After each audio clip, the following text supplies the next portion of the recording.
ਅਸੀਂ ਕਦੇ ਕਿਸੇ ਬੰਦੇ ਮਨਾ ਨਹੀਂ ਕੀਤਾ ਕਿ ਇਹ ਸਾਰੀ ਜਗ੍ਹਾ ਆ। ਅਸਾਂ ਸਰਕਾਰ ਨੇ ਕਰਤਾ ਹੈ ਖੇਡਣੇ ਤੇ ਕ੍ਰਿਕਟ ਇਹ ਅਗਰ ਗਰਾਊਂਡ ਬਣਨਾ ਆ ਪਿਆ ਤਾਂ ਇਹ ਗਰਾਊਂਡ ਸਰਕਾਰ ਬਣਾਣੀ ਹੈ ਵੀ ਸਰਕਾਰ ਬਣਾਇਆ ਸਰਕਾਰ ਕਿਸੇ ਰਾਜੇ ਜੱਟਾ ਮਲਕਾ ਬੱਟਾ ਸ਼ੇਖਾ ਕੋਲ ਇਜਾਜ਼ਤ ਕਿੰਦੀ ਹੈ ਕਿ ਗਰਾਊਂਡ ਬਣਾਓ ਨਹੀਂ ਅਗਰ ਇਹ ਗੱਲ ਹੋ ਸਕਦੀ ਹੈ ਤਾਂ ਇਹਨਾਂ ਗਰੀਬਾਂ ਕੋਲ ਅਗਰ ਜਗ੍ਹਾ ਕੋਈ 10 ਮਰਲੇ ਇਹਨਾਂ ਨੇ ਕਬਰਸਤਾਨ ਵਾਸਤੇ ਤੋਂ ਸਰਕਾਰ ਕਿਵੇਂ ਅਲਾਟ ਕਰ ਸਕਦੀ? ਅੱਛਾ ਸੁਣੋ ਨਾ ਉਹਨਾਂ ਨੇ ਸੁਣੀ ਕੋਈ ਬੋਲਣਾ ਨਹੀਂ ਜੀ ਸਰ ਆਪ ਬੋਲੋ ये ग्राउंड ऐसा मुख्तसर हुसैन जो है कि 10 कनाल है 5 कनाल है। मैं बात बात यह है जी पहली बात यह है कि बिस्मिल्लाहिर्रहमानिर्रहीम मुझे इस मरहूम का बहुत इंतहाई दुख है। बहुत अच्छे इंसान थे, साफ नीयत आदमी था, ठीक है। वो हमारे पास अदालतों में आते रहे, अल्लाह उनको गरीक रहमत करे, ठीक है। उनके ख़ानदान से मैं तज़ियत और तसलियत करता हूँ, लेकिन एक बात शरई तौर पर सैयद हूँ और सैयद होने का हक़ अदा करूँगा।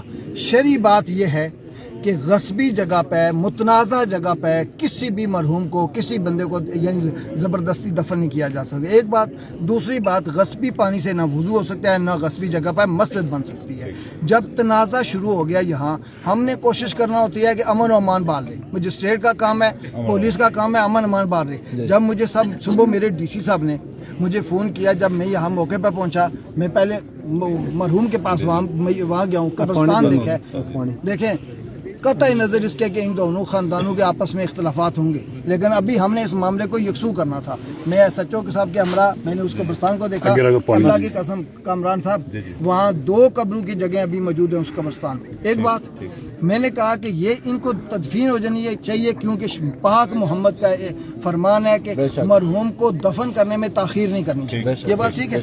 मैंने कहा इनकी तदफीन ज़रूरी होनी चाहिए। उसके बाद खालसा सरकार अल्लाह का और गवर्नमेंट का हर कोई चोर है। हम कोशिश करेंगे आपको 10 मरले का 1 कनाल जो भी हो सका आपके लिए कब्रिस्तान तजवीज़ करवाएंगे, ठीक है। अब रहा मामला यहाँ का, यहाँ मैं आया हूँ, इन्होंने जब बनाई है इधर सुनो, हमने सुना है कि फायरिंग हुई फलां हुआ, मुझे उससे पता नहीं, ठीक है।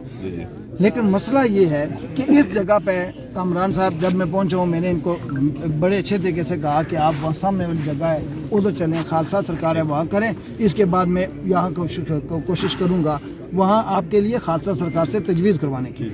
मेरे DC साहब से बात हुई, मुझे स्पोर्ट्स ऑफिसर ने फ़ोन किया।